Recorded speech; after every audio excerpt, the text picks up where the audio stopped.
Hello and welcome to episode 101 of the Arena Regulars podcast. I'm Zach. And I'm Jeff. And we're your source for drunken Magic the Gathering arena content. That's right, just a couple of regular dudes drinking some irregular beers and talking MTG, in particular, the online client, MTG Arena. Yes, and this week is our happy hour for the Brothers War set. Soon, Phyrexia All Will Be One is coming out in February. So we just wanted to say goodbye to the Brothers War before we've already had a bunch of spoilers for the new set, but this is a good time to kind of say farewell. But first, each week we both bring a beer. We drink Jeff's, then drink mine, rate them on a scale of bronze to mythic, and choose the best for last. So with that, Jeff, what's on tap? All right, this time we have a beer called Two Loons. It's an IPA. So it's 6.3%, and the can is just a really nice green with an orange logo. There are two loons cut out of it. It's like a circle with two loons in it. There are two reasons that this is here.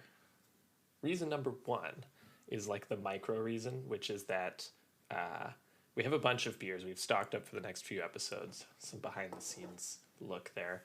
And we just decided, okay, Jeff, you're just going to go pick one of your beers, and then Zach's going to go. So I don't even know what beer Zach's bringing for later in the show. But he has a lot of really weird things to choose from. And so I decided, let's anchor this with just an IPA. It's just regular. I know Zach's going to look at some of these things. He's gonna, send us in its crazy direction. So I chose to keep it a little in the middle here rather than choose one of my weirder options. But the reason I chose this for the show in the first place is if you look on the side, it's prepared for Two Loons Brewing. It's actually brewed by CGBC in Toronto. I'm pretty sure that's Collective Good. And Collective Good is like, I might be a little wrong about this, but back when I was into home brewing, you could go into Collective Good and basically brew your beer. So I think what they do is they help people who are just getting started and don't have the upfront cost for a whole brewery and stuff. They contract, that's their business models. They contract brew out for those types of people. Mm-hmm. So I think Two Loons is probably like home brewers gone pro, and this is their first beer, and they're contracting out with Collective Good.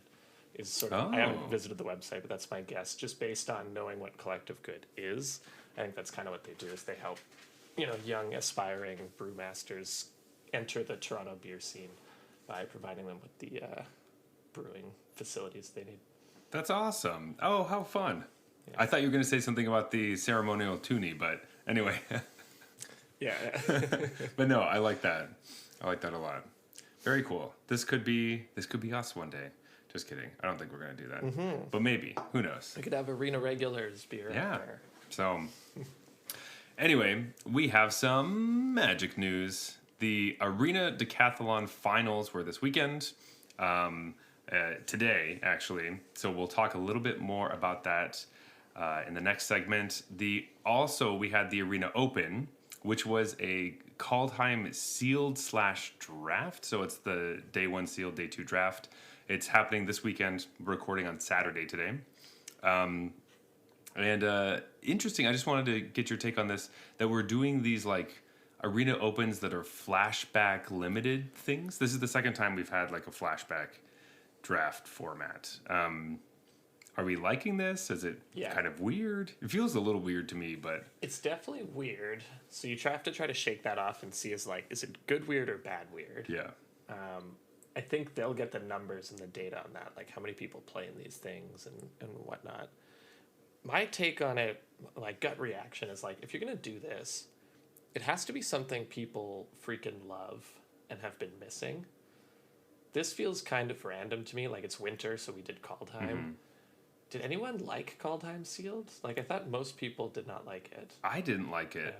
I think some people did. They enjoyed the I'm worried about my bias there because I hated it. Yeah. And so I'm obviously not going to play in this. Yeah.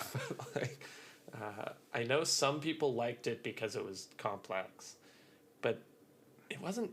I didn't feel like it was complex in a good way. It was just everyone plays 5-color nonsense. Yeah, it felt like... I don't know. I think I'm okay with it. I think it's an interesting idea. we're going to come back to later. But it's an interesting idea to do this, especially because having like Brothers War, Sealed, and Draft could possibly be kind of boring because it's kind of at the end of its cycle, and so it's a weird time to have an arena open. What do you do? Right. Yeah, it did very much feel like, hey, call time was around this time. Plan better, like Yeah, a couple years ago, and this format, I guess some people liked it. Looking at people's lists, I was like, oh yeah, I don't want to play this. Like people were posting on Twitter, hey, I made day 2. Right. I'm like, that's great for you. I don't really want to. Yeah. Anyway, so we'll see if we get other ones in the future. I'm assuming so. So like when they did Dominaria, I was like, that makes sense. You know, it's on theme, and people freaking loved Dominaria. Yeah. So that made a lot of sense to me. This one makes less sense because I feel like most people didn't really like it, and the only thing that ties it is it's winter, like right now. Which is, are you going to do this every year? Is every year Call Time Sealed in January? Like, I don't know. It doesn't feel like that strong a tie-in. Is it just like, oh, this is the beginning of the Phyrexian story? It was on Call Time? Maybe that's the idea. Anyway, seems strange, but I hope anyone who's playing it is having a good time. Great, good for you. There's also kind of a weird crossover event that's happening that isn't really specifically Magic or Arena related, but the MOBA game Smite is going to have like a MTG crossover. So we get all these secret layers with like The Walking Dead and like Street Fighter or whatever. Now another game is getting Magic stuff, which I think is kind of cool. So apparently it's like one of those, League of Legends kind of games where you have your team trying to go in the lanes or whatever, but you could be a bunch of planeswalkers. So I don't know. I used to play Smite a little bit because I liked some of those styles of games, not specifically League of Legends too much, but anyway, I did re-download Smite because I'm like, let's just see what this is. I think it's for a limited time, so I don't know. I don't actually have a bunch of the details, but hey, if you're interested, go look it up. I saw a lot of kind of buzz about it. Check it out. Hey, maybe eventually we'll have like a good Magic video game that isn't the card game, because they've failed a couple times. There's that one project that got scrapped recently. Some other ones just don't work out, but this could possibly be a thing where we use Magic characters. I don't know. We'll find out. Who knows? It's as close as we'll get. Like, Smite's well received. Like, people like it. Yeah. It's been around a long time. Yeah. I feel, and this might be just me not really understanding those games that well, it feels like designing a character for that game is a lot of work. So it's kind of surprising to me that this is going to be like a one-time event where you've designed all these characters. Because I guess you don't have to worry about them being that balanced. But I'm assuming that they're basically reskins of other characters. So you're just taking the abilities of other characters, but just making them look Magic related, which I'm kind of okay with because I don't really play Smite, so even I then throw really the skin in the game, right? Yeah. So anyway, that's kind of cool. Happy with that. But Jeff, let's move on to our first topic, which is the Arena Decathlon. We talked a bit about it in the last episode, but it came to a close today, and I have things to say. Opinions. But before I get into my opinions about this, Jeff, do you just want to talk about, with the Arena Decathlon and did you make it to the finals, basically? Were you able to participate? So basically I played in the first couple. I played in the jump in. I got my, token for that. Then I played in Mixed Dominaria Sealed, and that was fun. I didn't end up getting a token from that because I think I tried like 3 times. I just couldn't get there. It's hard. After that, I didn't play in again until the end. A couple of things happened. Like I just was a bit busy, but also my brother-in-law was visiting from out of town this weekend. So it kind of was like, I'm probably not going to be able to play in that anyways because gotcha. I'm busy. Like, it was essentially today, right? Mm-hmm. So that kind of pulled some of the fuel, the fire out from under me. But I did still try. I was like, it'd be cool. Like, just maybe who knows? Maybe I'll squeeze some time in here and there and get to play a few games. And so on the last day, I was like, okay, if I get the token in both events, then I'll have a master's token. I can decide later what I do. And so I tried the Omniscience bot draft, which is maybe something we'll discuss later in your opinion section. But holy crap, was this the worst thing I have ever played. It's horrible. I played it once and I'm like, no, I'm not committing the time to get the token in this because I don't ever want to play this again. Yeah, we can worst. Like we can talk about it because some of the formats are interesting with the I don't know the decathlon events you do, and I do like that you can kind of pick and choose which ones you like. But like you were saying, once you get to the end, you're kind of stuck. And the last two events were ones that weren't particularly ones I was excited about, and I had to play Omniscience Draft like 6 or 7 times, and I was so tired of it. I was so tired because the whole thing is you just have omniscience from the beginning of the game. So like most of the format is just like you need draw spells and counter spells because you can lose on turn 1 or 2. So you have to make sure you can, but then I don't know. And some people were not clear about it. I played against some people who like still had lands in their deck and didn't understand. And so I'm like, I did not. Yeah, if you play a land on turn 1, like a basic forest, I'm like, I'm sorry, you didn't understand what this was. And then they would just concede immediately when I played a bunch of stuff and drew my whole deck or whatever. So anyway, not a great format. I don't know. Do people like it? Have you seen anyone who likes Omniscience Draft? It was just miserable to me, but... No. I did not play against people who still had lands in their decks. I played against people who very much got the memo. Their deck was like 30 divinations and bombs. And which is really boring, by the way. I thought they would be super fast, at least. I'd be like, you know what, this is kind of a dumb format, but whatever, it'll be fast. It was not fast. You just play out everything, and then you spend your your turn takes 10 minutes because you're just drawing cards and then playing stuff. And then you pass, and then there's this giant board stall. It's just like, what is this ridiculous game? I guess I should have read it. I didn't really read it. I just assumed I knew what it said, that, you have omniscience in play. Got it. It did not read that you could get the 5 mana. So I didn't take anything with activated abilities. And I also took counter spells that are essentially like Mana Leak style spells. Because I thought they were essentially counter spells because nobody would be playing. Oh, those. yeah. No. But those turned out to They're useless. Those turned out to be awful. Yeah. But that's partly me. I just couldn't even be bothered to read the rules of the format that I was jumping into. But I also I just didn't see any divinations. I knew that I want to take anything that draws me cards. That beats everything else. I knew that, but I didn't see it. And also, it just wasn't fun. It was just like, I thought it could maybe be kind of fun. And after playing like the first game, I was like, oh, this isn't fun. And then the second game like really hammered the idea home that it's not fun. And I was just like, all right, well, it looks like I'm not getting a token in this because I'm not going to win this run and I'm not going to play again. There was a form of this draft in Ikoria, which it wasn't omniscious, but every card you played cost 5 generic mana less, but you still had to pay for all the colored parts of the cards. And I enjoyed that because at least you kind of knew what things were. But playing this, it's like you have absolutely no idea what your opponent has. Like there's no clues to what they could possibly do.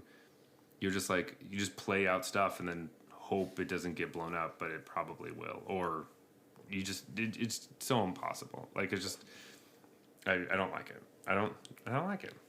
Yeah. And then my opponent slammed Narset Part Earth of Veils in my second game. And I was like, so I lose. So I lose. And you can do that on turn 1. That's got to be the best card. That's got to be the best card. Like, fuck.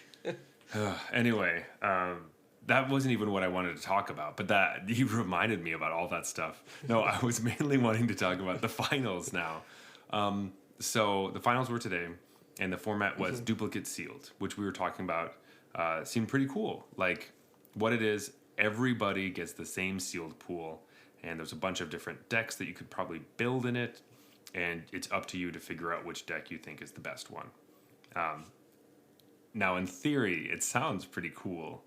I don't think it was good in practice.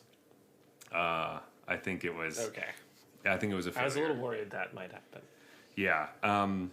Two reasons. The first reason is that in the pile of cards, they had like, you have a certain number of every color, and then it's like 120 cards or something like that. I don't exactly know.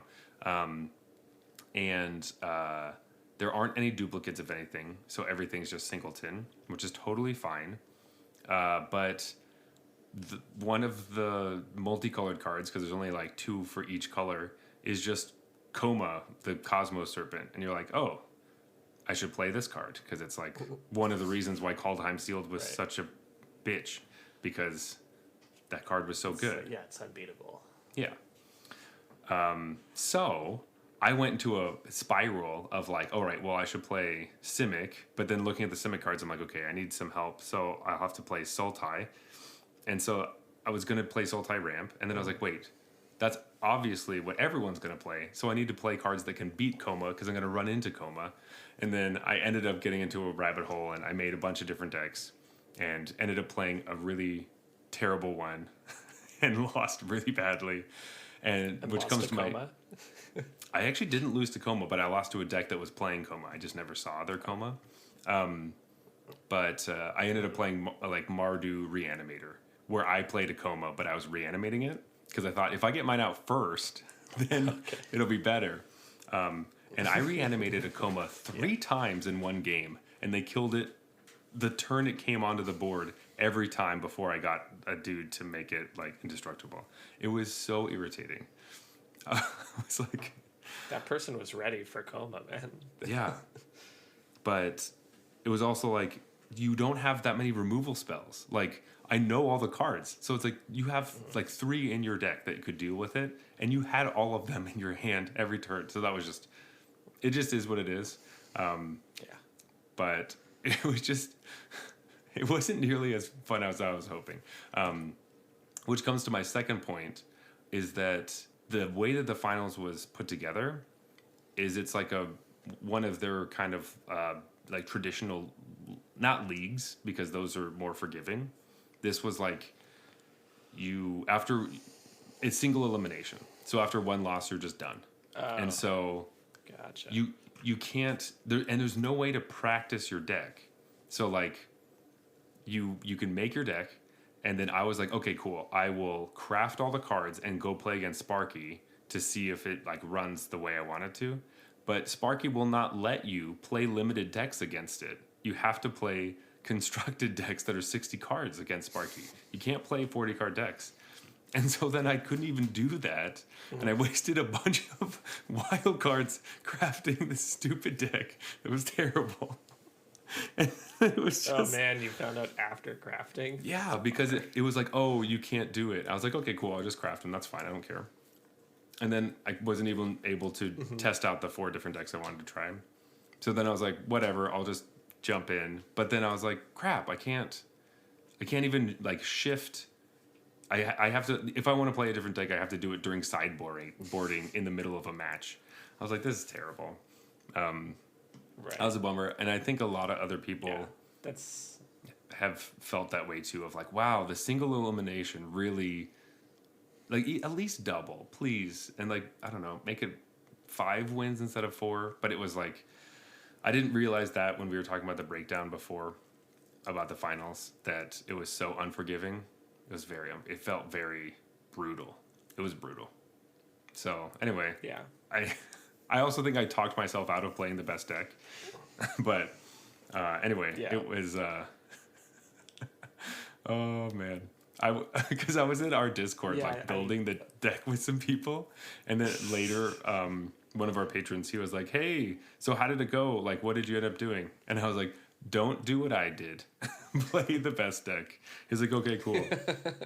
And Mardu. And then he went and played the best deck, and Saw he's like, Coma, I went Mardu. yeah. But I played Coma still. It was still in my deck. Terrible. Terrible. I even, like, it was on the battlefield multiple times. My deck wasn't even, it worked. Anyway, I'm just sad. That's all. Oh, that's frustrating. It was a rough Magic day. It sounds like a bad experience. I'm surprised it's single limb because one of the cool things about Duplicate Sealed is you could get your ass kicked by someone and be like, oh, what they did is really cool. I want to go try that. And now you can't. You just get to be like, oh, that person did a cool thing. I wish I'd done that. Or like, it's just over, right? After, like, part of the cool thing about Duplicate Sealed is you get to see what other people have done with it. But by the time you've seen what other people have done with it, it's too late now. You're out. So that's, I think, a big miss. The other thing is, like, when you decide to put Coma in, I understand where you're coming from. You're like, let's put Coma in, but not that much green-blue support. You have to decide, do you want, like, a top-heavy, bomb-centric deck that's not consistent, or do you want a more consistent deck? You have to put in a lot of answers for that bomb. Like, you basically, it sounds like they designed the pool in such a way that it entirely revolved around a single card. And it's like, that's not the goal of putting in the bomb, right? The putting in the bomb is supposed to be like, you can go for this, but it's risky.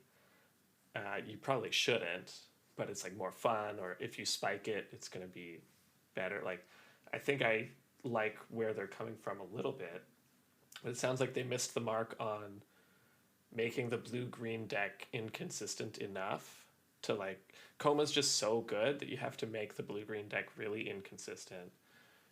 Or you have to provide the other colors, all of them, lots of ways of dealing with Coma. Yeah. It sounds like they didn't really do either of those things. So then it's just kind of the whole format is revolving around Coma. Yeah. There were 4 cards that exiled it, like really got rid of it. And 2 of them were mono white. One was Azorius and one was Orzhov. So then I was like, all right, I should play white. That was like my takeaway. I was like, I think I should be playing white for the removal, because then I have enough removal spells that could actually deal with it. But that wasn't great. Also, Scavenging Ooze was in the thing, so Mardu Reanimator got pretty hosed from the fucking Scavenging Ooze. But but I will say, like, but if you do it right, I could see it working where it's like, oh, I'm going to play Anti-Coma. I'm going to play Esper Anti-Coma. And it plays all 4 of those exile cards and whatever. It's just you need to provide the incentive there. Like, if you build Esper Anti-Coma, you'd better always beat, or nearly always beat, the Coma deck. The Coma deck. Because if it's like 55-45, then just play the Coma deck. Like, I think that's what my mistake was. 4 removal spells doesn't sound like enough. If they hit Coma, you're still dead. Yeah, because there were other, like, good green bombs that you still couldn't beat, because they had the freaking, well, other big green bombs. But the, like, green-blue archetype was just, it was like tokens. It was like the archetype from Modern Horizons 2, which was like, you have tokens, and then your tokens can turn into other tokens or gain flying or weird things. So Coma was supposed to be like the token guy, because he makes a bunch of tokens. But it was like, no, Coma just wins. Coma's, it's not like, oh, sweet. It's just the I win. It's just the I win card. Anyway, so moral of the story, don't talk yourself out of just playing the best deck that's so obvious. Because it felt like a trick to me. But and that's the thing. I don't know. Right. That's the thing about Coma in particular, as the choice of the bomb they went for. Coma is... If I play Coma and you don't have a removal spell in your hand that you can cast right now, you probably lose the game. Like, even if you untap and draw the removal spell, you probably still lose. Because what did I, like, I'm up a 3/3 on your removal spell, like, and that removal spell now has to be exile. And if it's not exile, like, it now has to be a very specific removal spell. It has to exile. And even then, I'm still up a 3/3.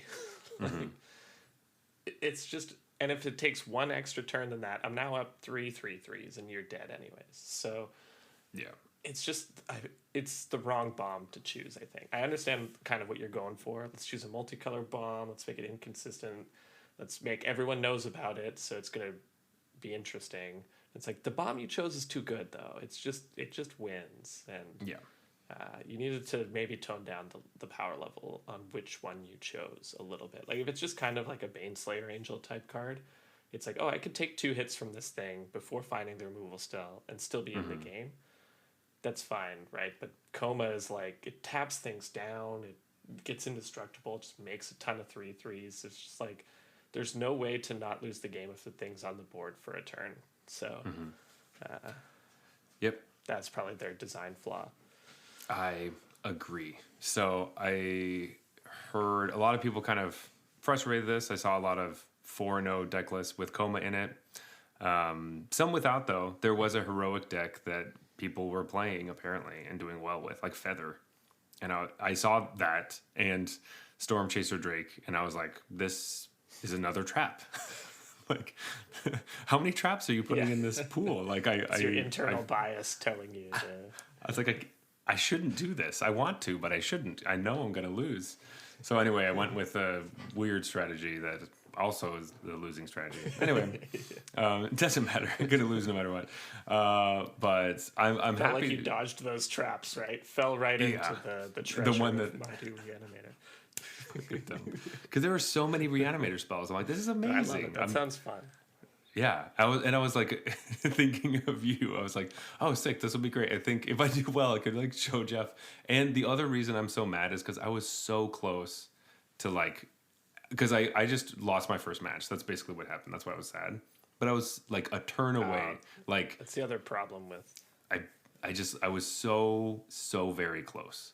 And they ended up dealing with like 2 of my huge threats the turn before I could kill them, and it was just like, it was like right there.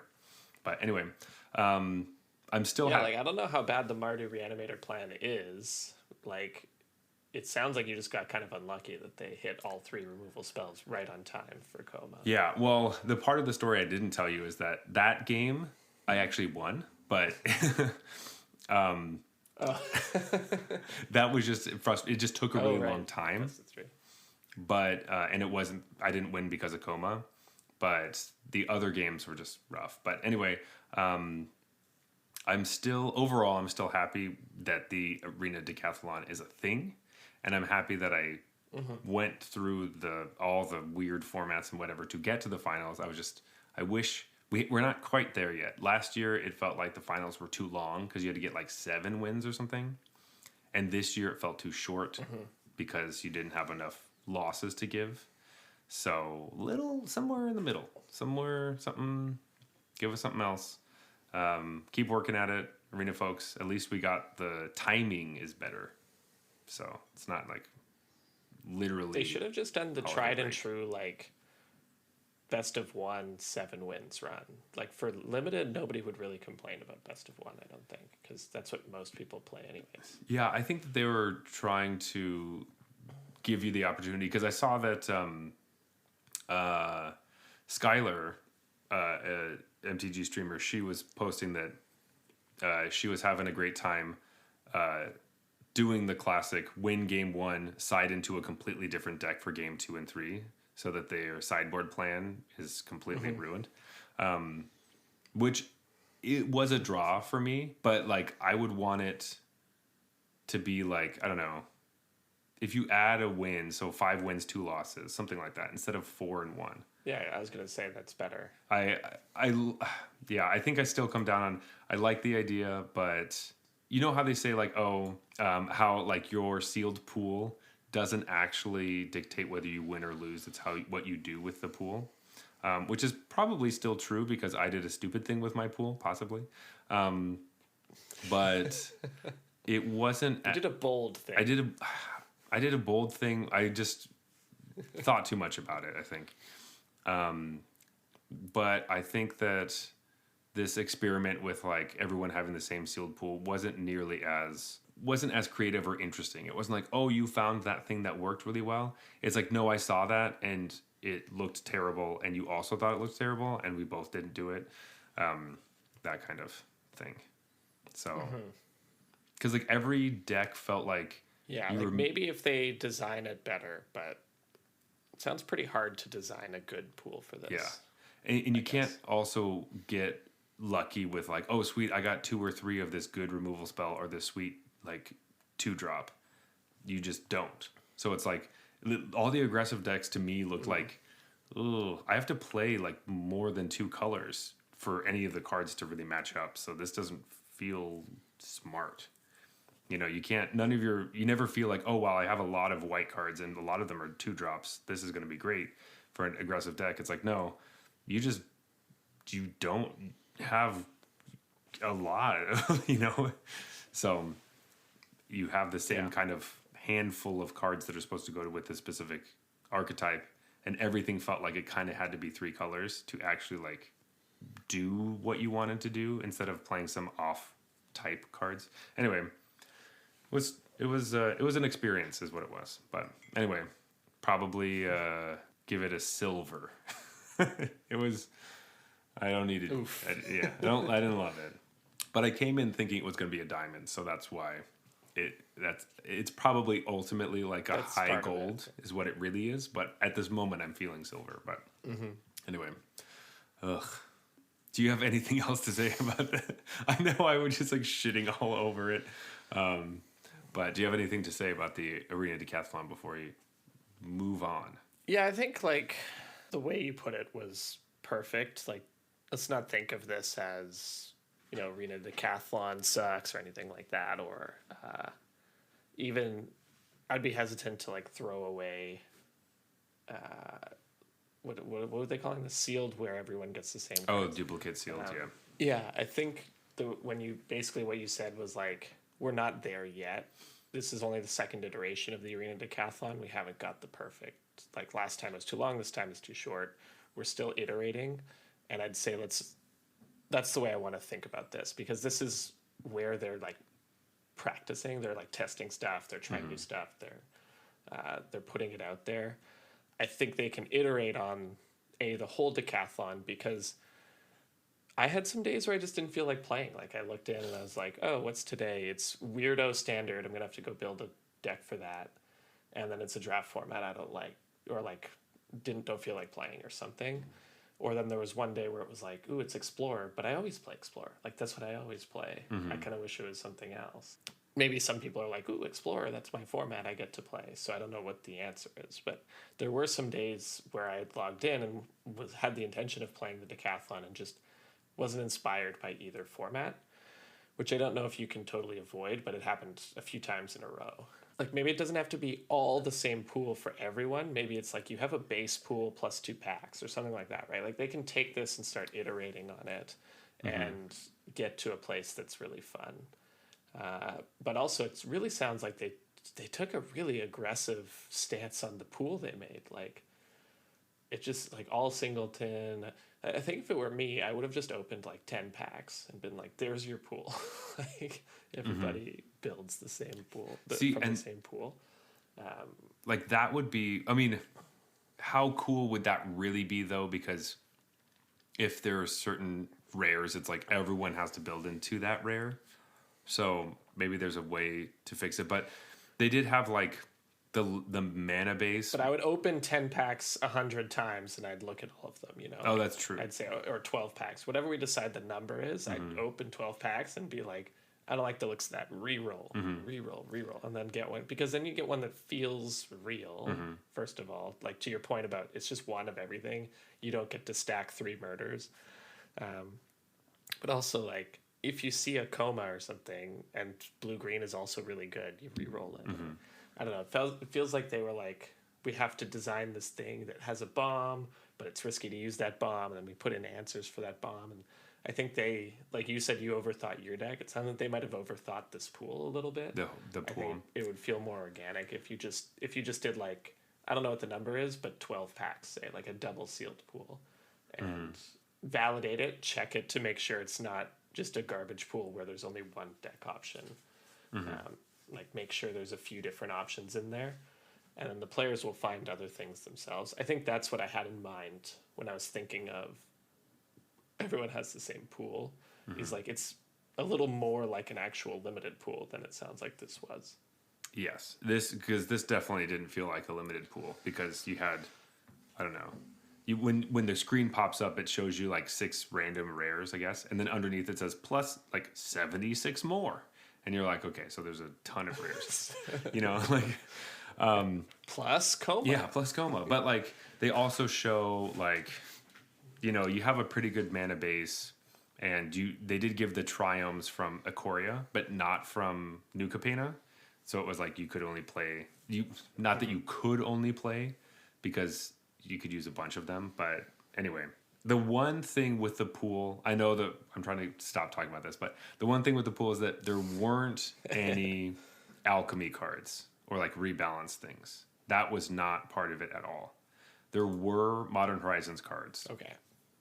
So like historic legal stuff, but all of them had paper equivalents. There were no digital only things. So that was actually one thing I was kind of nervous about and happy that they went this direction instead of a digital only kind of direction. So that ended up feeling good, which made it feel different than the Arena Cube. So I remember we were talking about that and we were wondering which way they were going to go. So I think they made the right decision on that. I agree. So some good things, some bad things. Next year, hopefully it'll be better and it won't start to get worse.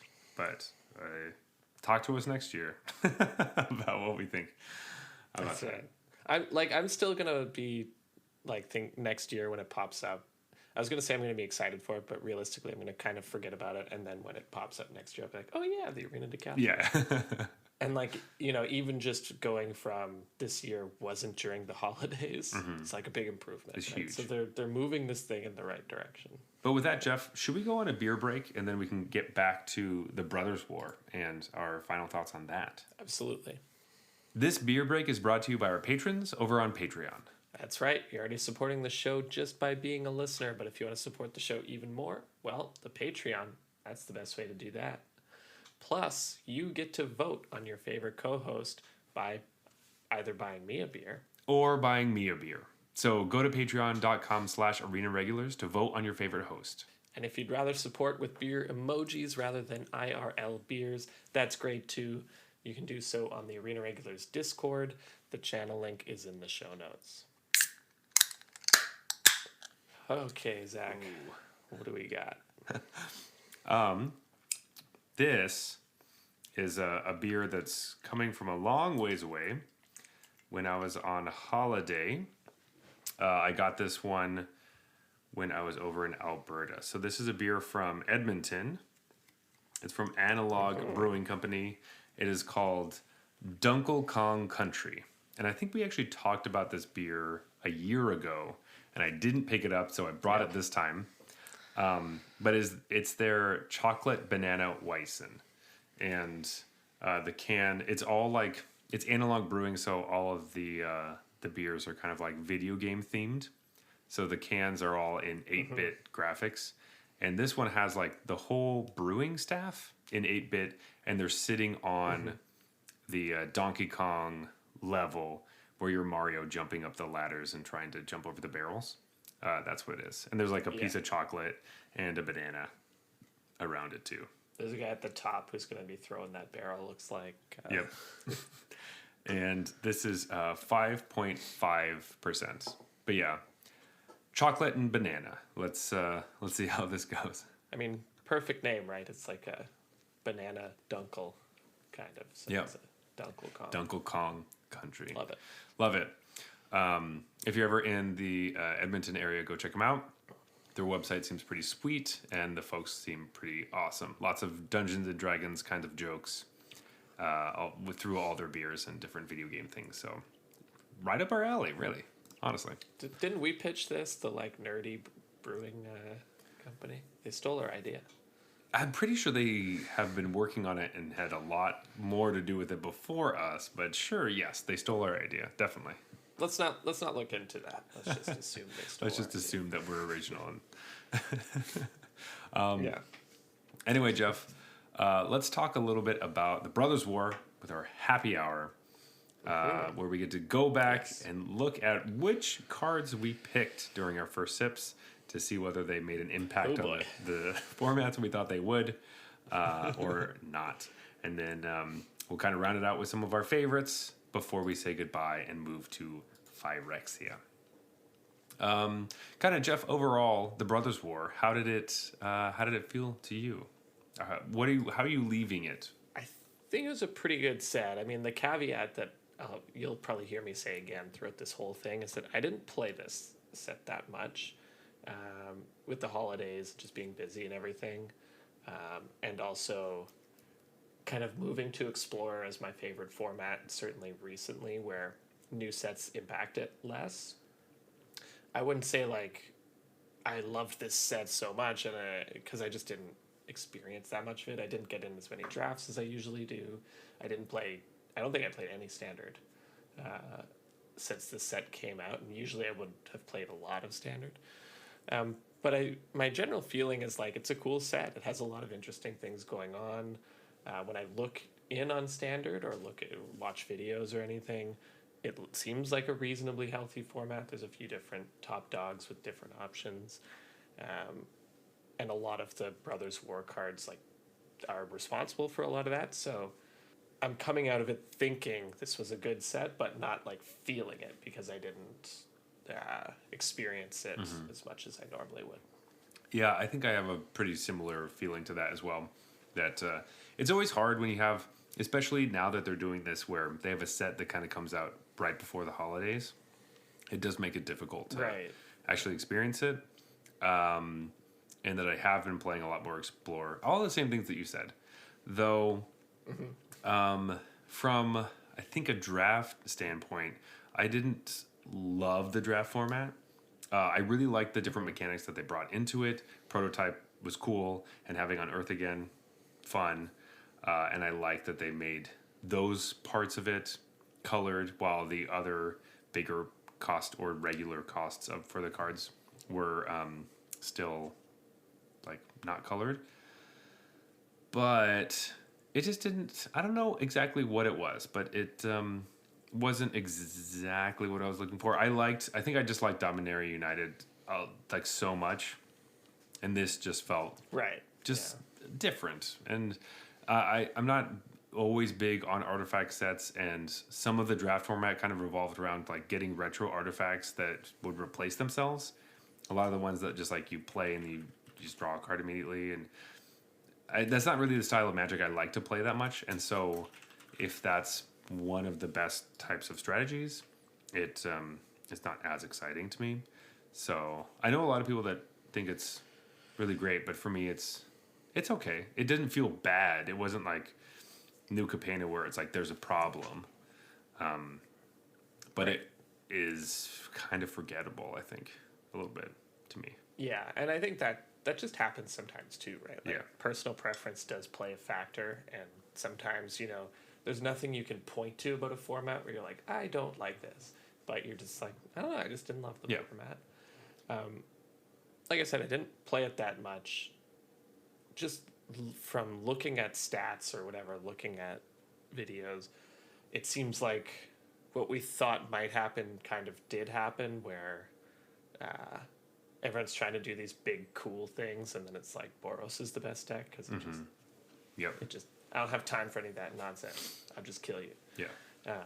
Which, not that there's anything wrong with that, but I could see a lot of people not being super into that. Like when they give you big toys to play with, it's always fun when you feel good doing it. It's not like I want to do this thing because it's cool, but it's so bad. Like the prototype seems cool, but then it's like, how often do I ever not cast it for its prototype cost? Like extremely rarely, because I'm just gonna die otherwise. That's sort of like an outsider's view on maybe how it played out and why it seemed really awesome at the start, and then people might have got deflated on it a little bit. The tools were there for aggro decks, which I think you need to do, otherwise you get this sort of Eldrazi situation where the format is all about haymakers, and that's not that fun either. But it is cool to do the big robot battling thing, which is what the set's about. So, that's what I feel with that. Let's just start looking at some of our first ships because I know a lot of our thoughts on the different formats will kind of come out while we look at those. Jeff, your layup, I think it holds tight, strong. I chose Phyrexian Fleshgorger. I'm seeing deck lists pop up without it. I think Grixis and Esper are still two of the best decks in the format. That hasn't really changed. I assumed this would crack the lineup, and I'm not sure if that's definitely happened. I think some people play it, some people don't. I still would say this was probably, it wasn't a clean right through the middle of the bucket. No rim. It kind of bounced around a little bit, but I think it ended up in there. And I want to say moving forward, especially if we hit rotation or anything like that, this is just one of the strongest options in Standard. So if anyone played the rotation Standard thing in the Decathlon, this card was everywhere. So yeah, I think this one was a hit, but it wasn't as clear a layup as I thought it was going to be when I dropped it, maybe. Yeah. I've definitely seen it around, and I still think it's great, but I think you're right that I haven't seen it as much, but I'm not... It's not because the card's bad. I think that's what it is. Right. The card's still... I was just thinking, black's the best color. This is the best black card. It's going to be good. Yeah, there's so... It doesn't always work that way. Well, black's the best color, and there's so many different options for black, and we're getting even more. They're just piling on the black. There's so many good black. That's love it. Yeah, it kind of leads into my card, which is the Siege Veteran, which is the sweet soldier card, and Azoria Soldiers.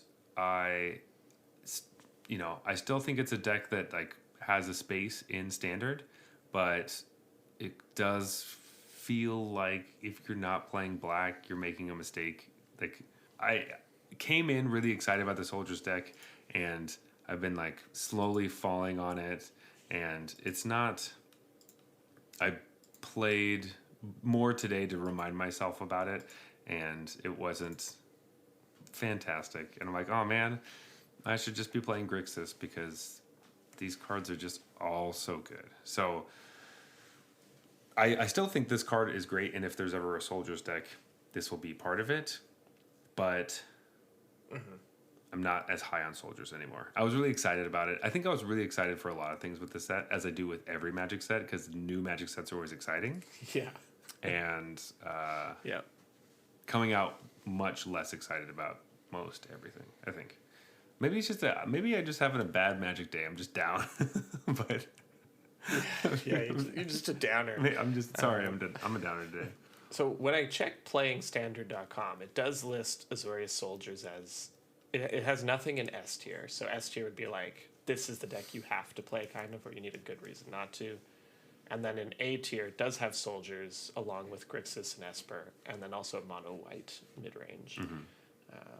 But my experience has kind of been just from again, I haven't played Standard, but watching it or reading about it, that Azorius Soldiers is a step below the Grixis, the black mid-range decks. That's particularly probably because I think Grixis has a good matchup against it. So with Grixis being the most popular and kind of de facto best deck, that's probably Azorius's biggest problem. It's just being slightly weak to the best deck. Yeah, it definitely feels that way too. So, but overall, I mean, I think I'll give you a win on Siege Veteran for sure. This card, without this card, I think Soldiers is probably laughable. Yeah, I also think that part of Siege Veteran's strength is that it's a great card against control decks because of being able to replace your board. When you're playing against the best decks in the format, they're not playing board wipes like that. They're just single target removing the Siege Veteran, and then you don't get nearly as much stuff out of it, and I don't know, it just doesn't feel as strong. I'm like, oh man, I have to play this. I think it's gonna die. Still really strong, but it's it's no Luminarch Aspirant, I guess.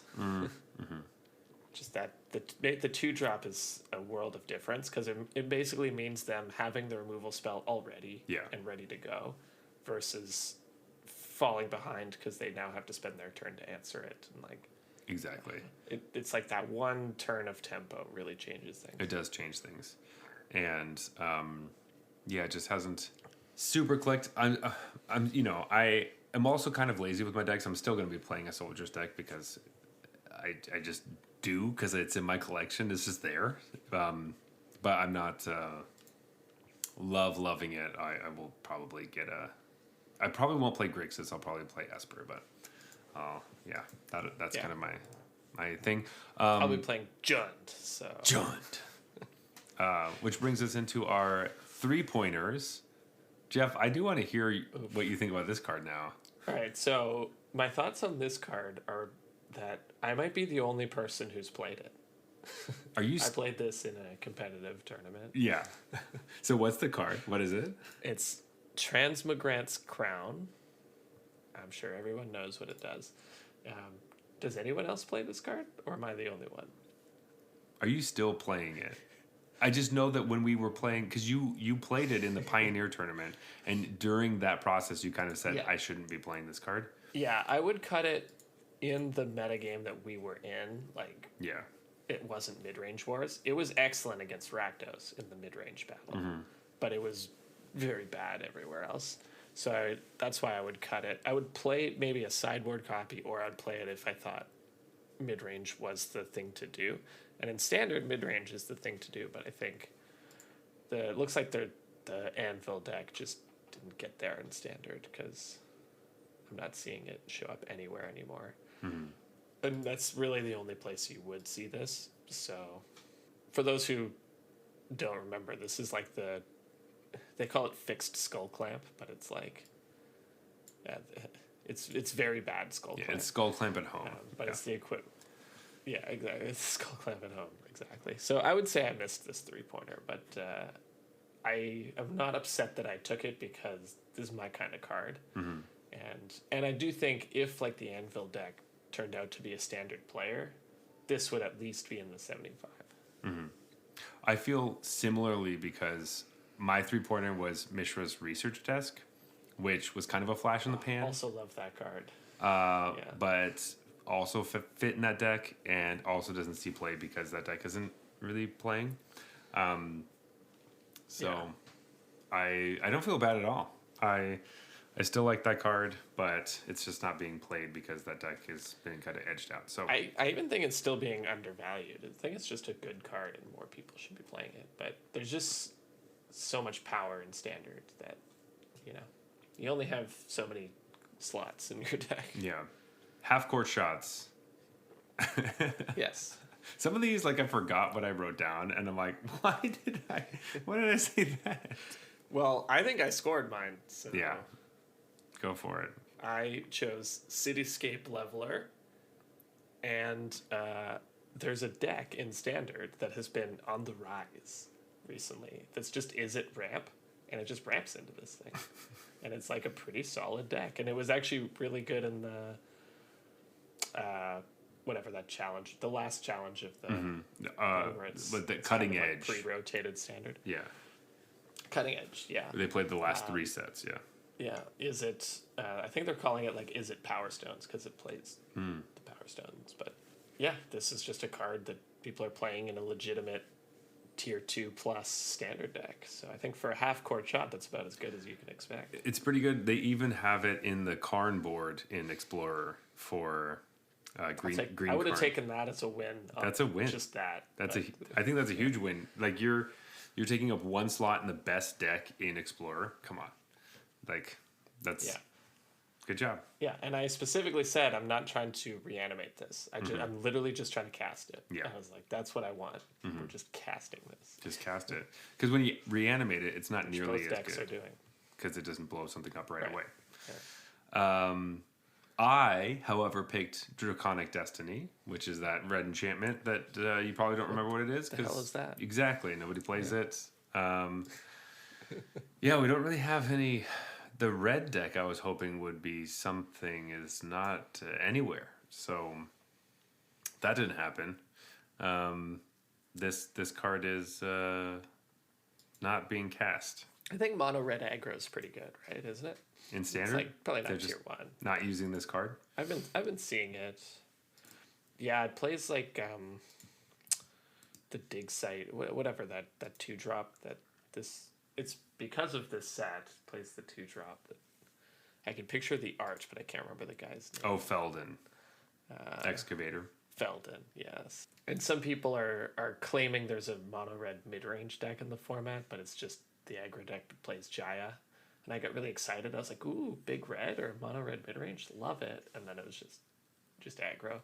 I don't know if it's good necessarily, but people are playing it. That's for sure. So didn't get my enchantment in there, but oh well. I should just give up on enchantments. I mean, I've been telling you that for years. I know. I was just gonna say, let's get to our overrated cards that make us all feel a bit better about our choices, because I think no one would say that we were wrong about these cards being overrated. Yeah. I think. So I chose Over the Top. You might be like, what card is that? And that's my point. But this card was hyped up like crazy when the set first dropped. Everyone was like, the busted Over the Top deck, like get Mythic instantly, easiest, combo deck. And I was just like, this card is so bad. Guys, please do not craft this with your wild cards. Yeah.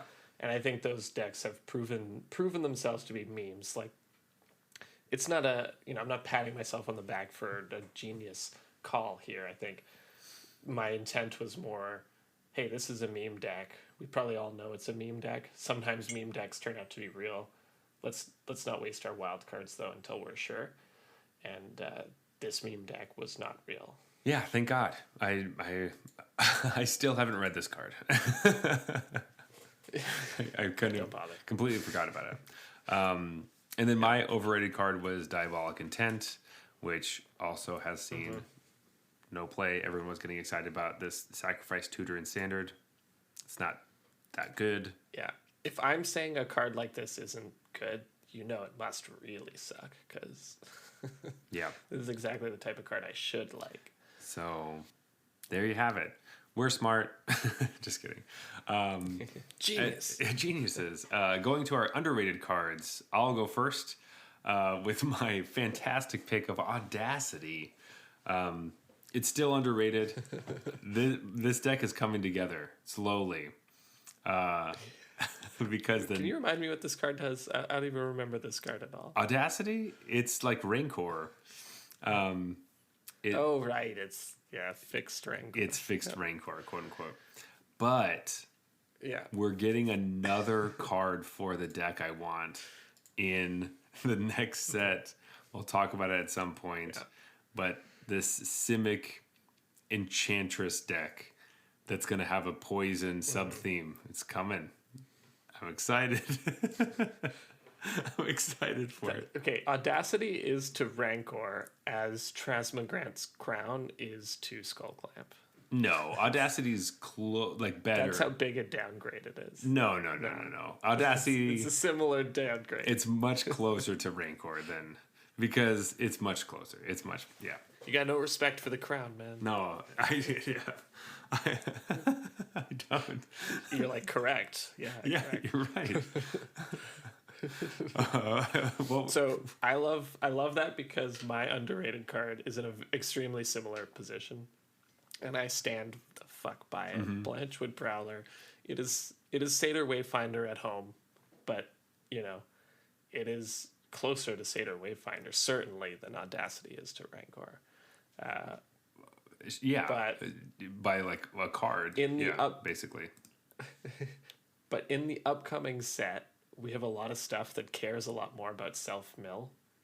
So I'm really excited. Like, I haven't really played with this card that much because I haven't been playing that much standard. But with the new set, I'm really excited to start brewing with this finally, because it just felt like there wasn't that much support for milling yourself in current standard, which is what a card like this card needs, that because it has to do all of those things, right? It has to give you a body, it has to help you find your lands, but it also, you need to care that your graveyard is filling up. If any one of those is missing, it's kind of like, why are you playing this card? And so now the trifecta's there once we can start actually caring that stuff's in our graveyard. So I'm excited. This card continues to be underrated, in my opinion. And I think moving forward, I could build some real solid jank with this thing. It does seem sweet. I think that its strength actually kind of dwindled once they added Seder Wayfinder to Explorer. So then you could just play Seder Wayfinder. Yeah. It's just, you're never gonna play this in Explorer unless you are so interested in the card that you want like Seder Wayfinder 5 and 6 or something. I think, and right? But Abzan Greasefang might be interested in that. So I think I might have seen it on the battlefield in Explorer playing against that deck at some point. I almost audibled to a Pioneer deck for a tournament that was called 8 Finder. That was just Sultai with 4 Wayfinders before these. And I decided not to, but looking back on how we performed in that event, I may as well have. Yeah, well, there's another one coming up in February, so maybe we should just jump into that one. Yes, I could play it there. Yes, exactly. 8 Finder. I'll play Rogues and we'll both lose. Yeah. Well, I'll see you in the 03 bracket, sir. Yeah, and I'm going to lose to you again. I'll put up a fight, though. Anyway, Jeff, do we want to talk about some... I got to say, I always love the self-mill versus mill matchup. Oh, Rose wants to mill me, and I want to mill me. That's fun. It is. It is fun. Whenever I play Rogues and Explorer, playing against the Greasefang deck is always like, okay, I want to mill a certain amount of cards, but then I kind of want to stomp, but then like I need to cling the specific cards I want out of your graveyard. It's a little dance. Yeah, it's like very fun to try to navigate. Yeah. Anyway, Jeff, do you want to talk about some of our favorite cards from the Brothers War? Maybe 4 different categories, but the categories I'm looking at right now may not necessarily be ones that I'm actually going to talk about. So that's that. But let's start with limited, because that's the first way we play any format. What is one of your favorite limited cards from the Brothers War? All right, I think I spoiled this by like telling you during the break, asking you for the name of the card. But surprisingly, the card I'm going to go with for my favorite limited card is Combat Thresher. Because when I first saw this card, I was just like, all right, it's like a 3/3 double strike, could be a 1/1. And then I was like, when I just draw a card. Draw a card? Oh, I'm in. And then I just loved this card. I don't know if it's good, actually, or as good as I thought it was, but like I said, I didn't play that much of this format, and when I first played, I was like, this card's awesome, and then it performed for me, and then when I did the, whatever it was called, it was like Dominaria United and Brothers War Sealed. I got a couple of these, and in the earlier sets, there's all those flyers that lift other things into the air.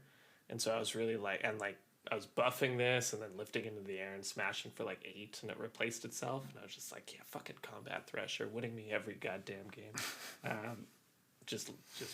Yeah. I think this card is probably not that good, but I loved it. So I had to choose this one for my limited all-star of the set. Combat Thresher was definitely one of my favorites as well. And one of my picks, as I quickly scrambled to find another one. But I did love it because it's like all the things I ever wanted is like, what was that dwarf, the 2/1 on the ground that drew a card from, I think, the Dungeons and Dragons set? It's like that, but it has double strike. And anytime a card... Didn't it like gain you life just for no reason? Yeah, well? just like, one life. Gain a life too. Yeah. Fuck you. But being able to...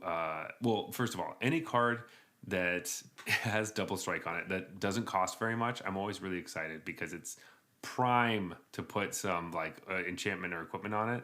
I love it. Or it really... Anytime it can really hold a good combat trick. Like the set that has Giant Growth and Combat Thresher is like, love that combination. Yeah. So Chef's nice. Kiss. Yeah, perfect. Meanwhile, I'm sitting here like, I'm going to play Boros. I'm going to lift it into the air, and then I'm going to trumpet blast this motherfucker. Yeah, that's also super nice. For my favorite one, because that was one of my picks, but this is another weird card that I often would see go around and be like, should I be playing this card? I don't really know, but I do like it a lot. Am I the only one that likes this card? And I think I might. I don't know if I really am, but Involuntary Cooldown. It's a blue card. It's the one that taps 2 creatures or artifacts, and then it puts 2 stun counters on it. 2 stun counters. I remember that being like so much more important than I thought. And the amount of times where I just completely lost games where I'm like in a winning position and someone plays this on me and I'm like, oh shit, I lose now. Like I can't. Yeah. Though. Oh, it's over. I like spent all my entire game plan is to put this big or these 2 big creatures on the battlefield, and now they don't untap for 2 turns, and there's just nothing. So this is often one of the cards that I would see get passed around and be like, should I be playing blue? If I see this like 7th pick, I feel like I should be playing blue. Like, oh, for sure. Yeah. Like, this card is crazy powerful. Like in the late game, this is a double removal spell.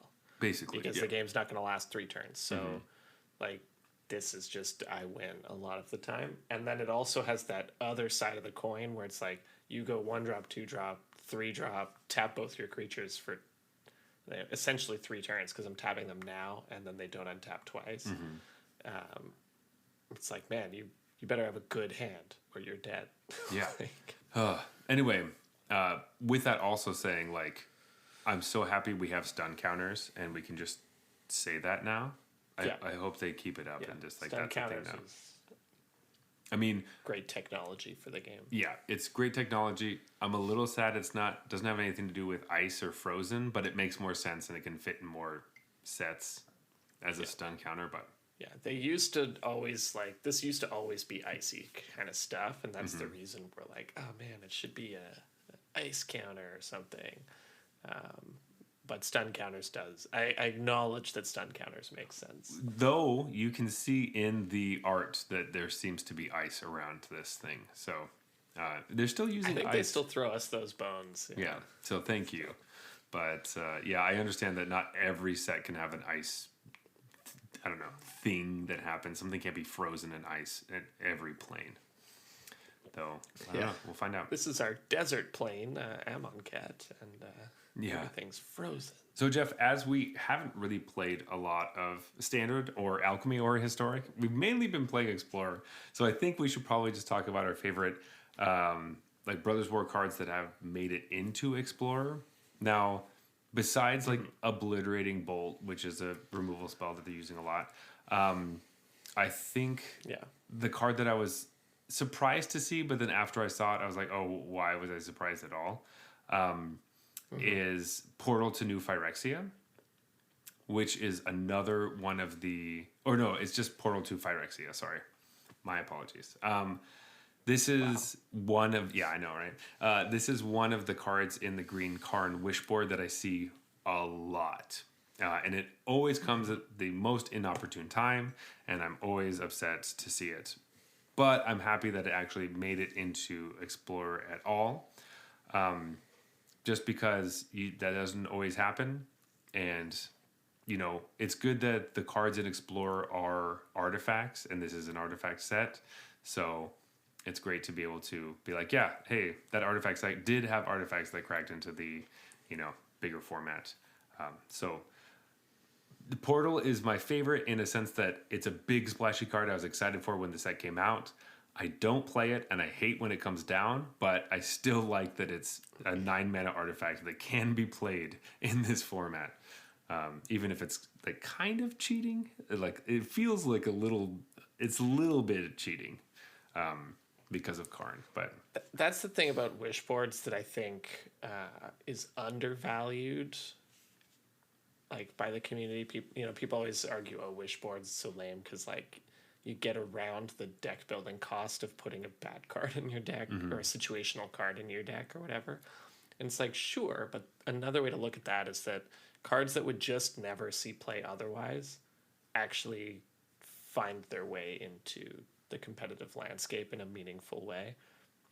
It's like, I'm sorry, but this card is just not worth Like you talk about, oh, it lets you skirt the deck building costs. Like, but this card is just not worth that deck building cost. It will never be worth that deck building cost. So what, should this card just be banished for all time?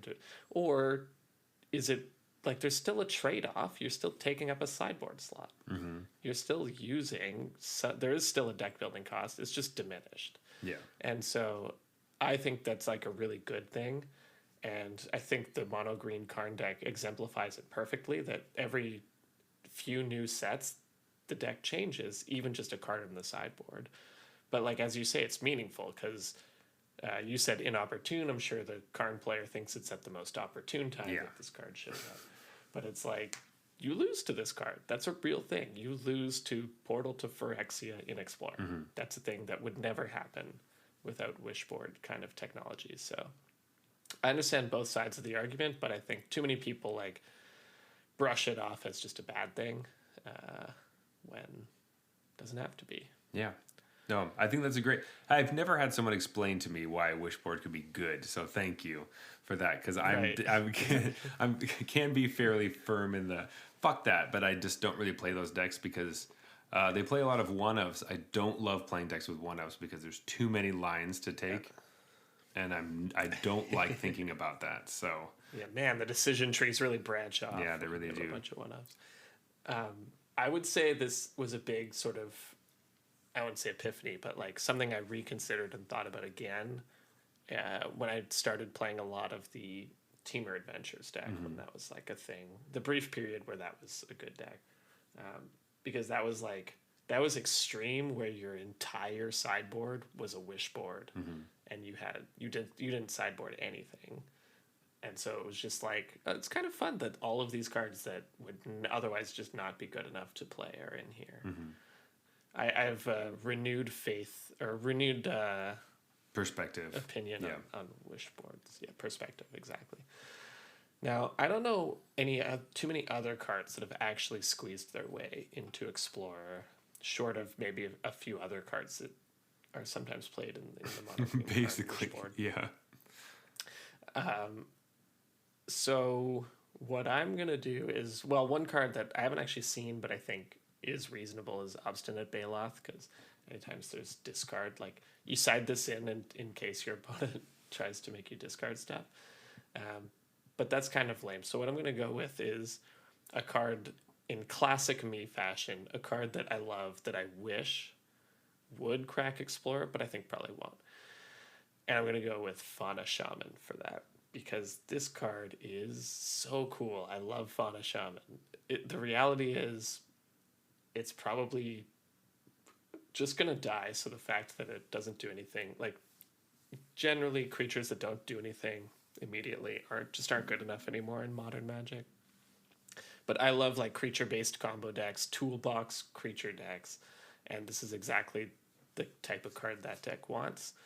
So I'm sitting over here like crossing my fingers that I can build a Fauna Shaman deck and not get laughed out of the place. So this is my favorite Explorer card from the set.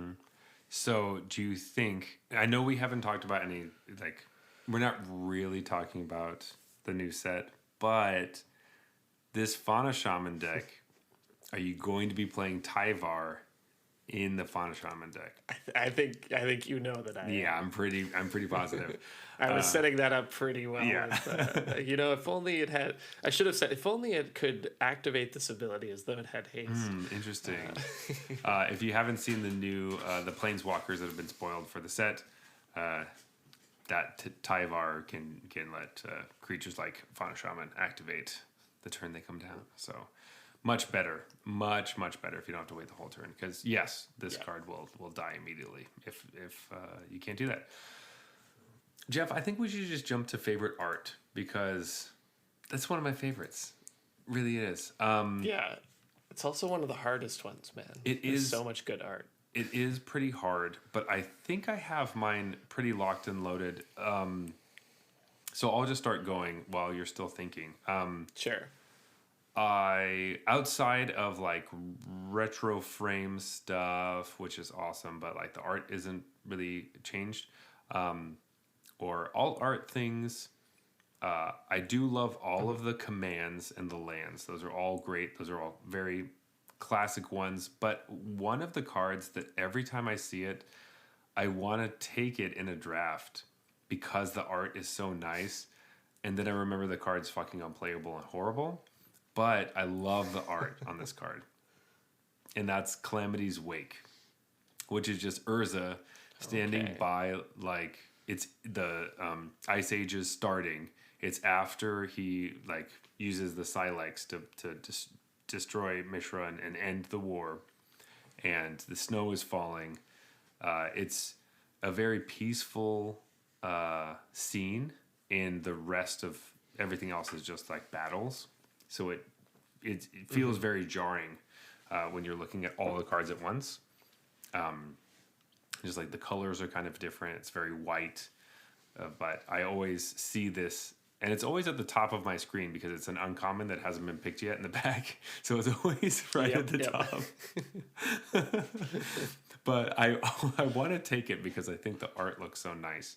But I just can't, obviously. Yeah. But yeah, I mean, it literally does nothing. It gets rid of their unearthed cards, I suppose. Yeah, basically. Yeah, the other thing that I think about this art is, like, it feels old school to me. If you put this in the old frame, like, told me this was an old card, I'd be like, yeah, that checks out. That looks like the type of art that Magic used to make.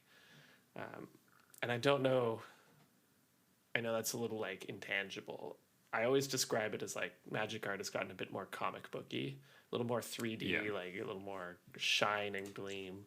And this looks like it still has depth, but you can see the back landscape looks like almost like a pastel painting kind of thing. Yeah. Yeah, it's really cool. I think this looks like a really old school art, and I tend to gravitate towards that because it has that nostalgia factor for me. Less like digital feel. Yeah. Yeah, exactly. Less, the 3D digital kind of comic book stuff, which is still like awesome, amazing art, but yeah, just personal preference.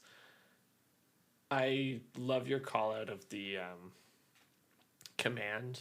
I particularly like Mishra's command. I just think the art on that is really nice, but all of the commands look really cool. I think kind of going, I'm just gonna go with Gix.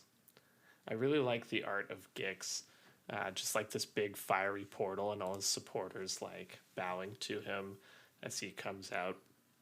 I think this was like truly fitting of the build-up that Gix kind of had as his card, because he's like been the big bad since almost the origin of Magic. They finally like make a card about him, and I think you had to do something epic for him, even if I think the card is actually pretty good, but like you can't always make the card itself dominant, so you have to make them epic in some way, and I think they did a good job with that art here. So, yeah, I really like this piece because I think it just matches the importance of the character. Yeah, and I think similarly to the one I picked, the use of red in this and the swirl feels different than the rest of the cards, so when you're going through things, it stands out, which is really nice. Oh yeah, for sure, especially the black cards, right? The black cards are all really dark and black with some blue in it, and then this one's all red, and orange and yellow. Yeah, which is awesome. I also think that this card's going to get better with the new Kaito, I think. So excited for that. But kind of closing in on our like final thoughts for the Brothers War, just in general. I just I had one real thing I wanted to say to you, and I want to say, was this set busted? Was it busted in half? Was it broken? I don't know because I didn't play it, but probably, yeah. It's an artifact set. Has Wizards learned how to make an artifact set without breaking it in half? Maybe. I'm definitely gonna say I'm not ready to answer that one in the affirmative. Okay. But I can I can admit that this set wasn't busted. It had a lot of good stuff in it, but it was not a busted set. We didn't run into a lot of the same issues that we did with Kaladesh or any of the other like Mirrodins in the past. So I was right. I said it wasn't going to be busted, and it wasn't busted. So they learned their lesson, I think. I'm pretty positive. I feel pretty good about it. I don't know. I need them to do it again before I'll say they learned their lesson. Yeah. You know, this could have been luck. I mean, like, I think they might have. I think they did a really good job, and the way that they fixed it was making it so the draft format didn't give a shit about the artifacts. But yeah, you know. There's some tweaking to do on artifacts. That's still it's still in the tweaking stage, but they didn't go so far as to make a bunch of unplayable artifacts. So they just they're hey, Magic's getting really good at making sets. So even though I was kind of poo-pooing this one a little bit as far as like the limited format, as far as like the actual set is concerned, like I really like. Honestly, the ideas that they have and they're putting forth. So yeah, like honestly, if you take this limited format back 3 years, are we unhappy with it, or is it just like fine? It's pretty good. You know, that's the thing you kind of have to do these days. Like, you know, back when they were making stuff like Ixalan, would we have been like, man, Brothers War kind of fell short? Brothers War of the sets that came out last year is definitely not the worst. It's probably this. I probably like Dominaria, Neon Capenna's Dynasty, gotta be the worst. Brothers War, and format. New Capenna is the bottom. Yeah. So as long as it's better than New Capenna, then I'm like, then that's great. You know, or I guess it's fine. It's not great, but it's fine. That's right. But I could probably come back and play it, though. I'm not itching to. Which means they'll probably remaster it and release it in like 6 months. Wait, what? Why? They should just do like a Mirrodin remastered and do a bunch of old Mirrodin cards, and I would love that. Yeah. I would love that so much. right, where they actually put the color on the artifacts mana symbols, so that you see that the artifacts activated abilities are. Like require a color and aren't just artifacts. Yeah, that'd be nice. Which I didn't realize for years. Years I didn't realize that there wasn't any color in those text boxes. That's a weird design decision or whatever. It was a weird decision. It was a weird decision. And it screwed up drafters a lot and like really, really fucked things up. Yeah. It was... Anyway, I'm glad we are in the place that we are. And with this like kind of saying goodbye to the Brothers War, I'm super hyped for new Phyrexia because I like me some Phyrexians and things are looking cool. Oh man, previews look awesome. It looks pretty sweet, and I think they fixed some other things that were broken from before, and then we're getting a lot of fixed things that were really good ideas executed badly. So primarily Phyrexian. Reprint mana. Gitaxian Probe. Reprint Gitaxian Probe. No. Reprint Gitaxian Probe. All these free spells. That's free spells. Yeah. No, they fixed it. They've learned that it shouldn't be free. Yes. It should cost something, and then other things can be free or close to free, but the cards themselves. And then they've basically, I mean, we should talk about this next time, but they've basically learned to use Phyrexian mana as fancy kicker. Yes. It's like, yeah, you can pay it this way or the other, and it's kicker, which way you choose. Exactly. And it's so flavorful and so much better than before. You know what? They've learned a lot. They know how to make magic cards. So we can be really nitpicky, but in the end of the day, I've had 2 beers, so I'm feeling a lot better about Magic now, and it's great. It's good. That's right. That's all it needed. Yeah, that's all it needed. But with that, Jeff, let's go to last call and rate these beers. Let's do it. Of the night. Yes. So, as always, we rate our beers on a scale of bronze to mythic, just like the tiers in Arena. But this has nothing to do with whatever tier you are in currently, because the tiers don't matter. We just have fun with them. It's a good way to rate beers. But with that being said, bronze beers are trash. They're horrible. We've never rated a beer bronze on the podcast so far, but maybe tonight's the night. Silver. These are basically just uninteresting. Your macro brews tend to fall here. Gold beers are fine, but you don't really think about them very often, and they're beer. Yeah. Platinum are solid. You would drink this again. Diamond beers are exceptional. They're ones that you like quite a lot. You have them in your fridge most of the time, and you bring them to parties to show your friends. And Mythic, these are the absolute best of the best. You would go out of your way to get these. You would recommend these to anyone who will listen. These are just your favorite beers. All right. Do you have your beer do you know which one you're going to pick? I think so. I think I know 2. 3, 2, 1. Donkey Kong Country. Okay. All right, so we picked our own beers. Yeah, classic. It's pretty classic.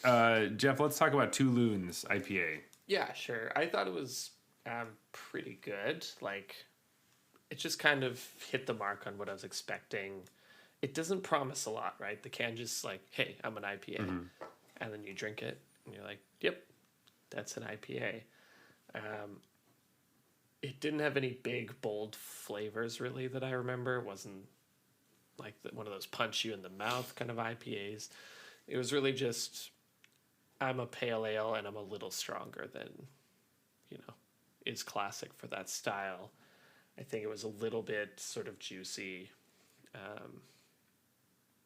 but nothing too out there.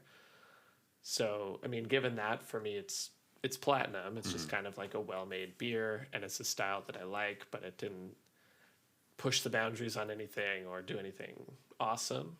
So, it's just like a solid beer that I would drink again. Yep, definitely. It's in that category pretty firmly. I feel like it's very firmly platinum. It tastes like an IPA. It's a good IPA, but other ones taste similar to it. But good job to our homebrew folks. This tastes like a beer I would buy. I would have another one. Great job. As I give the worst compliment, but possibly a good one for you. I don't know. Classic. Backhanded. Oh, you could sell this as you're selling your beer right now. But platinum. Nice. Donkey Kong Country.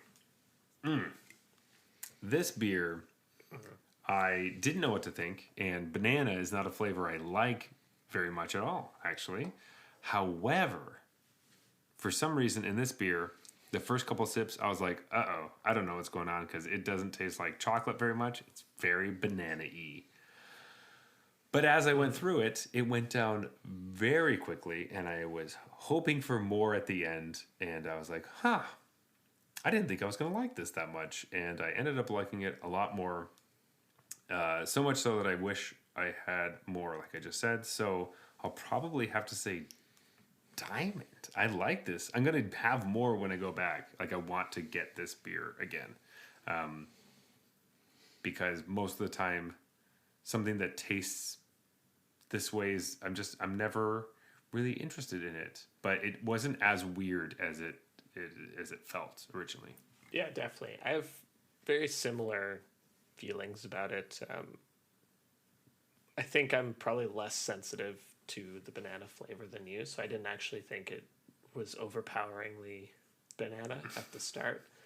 But I had a similar thing where I'm like, okay, yeah, it's a banana dark beer, and then I just forgot it and just started drinking it and drank it quickly and was like, oh, that was pretty good. Mm-hmm. But I think I'm just going to leave it at platinum. But I think pretty much all of what you said still rings true. It's just that I think if it gave me more of that chocolate and I got a little more of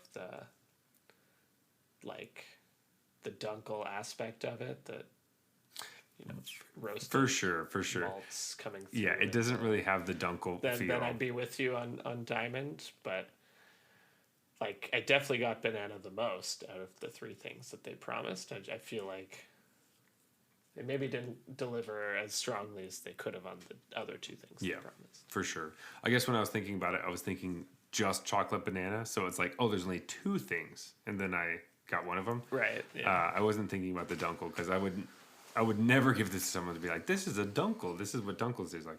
No. Right. But I did like it, and I was worried about actually drinking this when I was visiting. I was like, I'll just get one because I might hate it. And I kind of wish I had more. It's so weird. Anyway, I am very... It was a lot better than I thought. It's a lot better than I thought. I thought it was going to be like, it could be horrible. That's why I said the thing about bronze earlier, but who knows?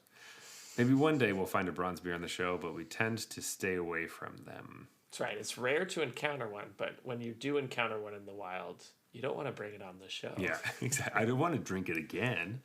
Yeah. But I do want to force Jeff to drink one, so maybe that'll happen at some point. That's right. Yeah, I'll hype you up on a beer for like weeks, and then I'll bring it in, and then you'll be like, "What the fuck is this?" I'm like, "Gotcha, bitch." Yeah. If this is what you think makes a good beer, we gotta cancel the show. Yeah, it's over. Oh man. Anyway, good beers this week, and I think it's time for closing time.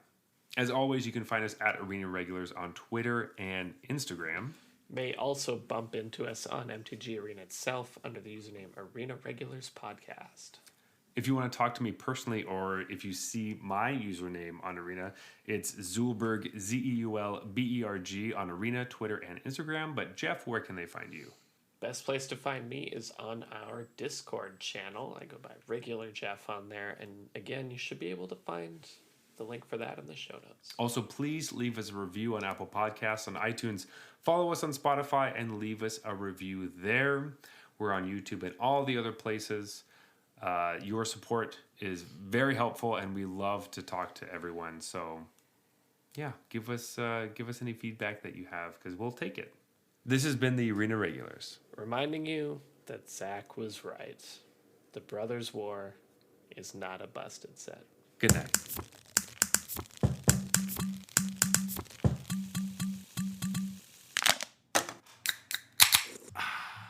All right, that's fine.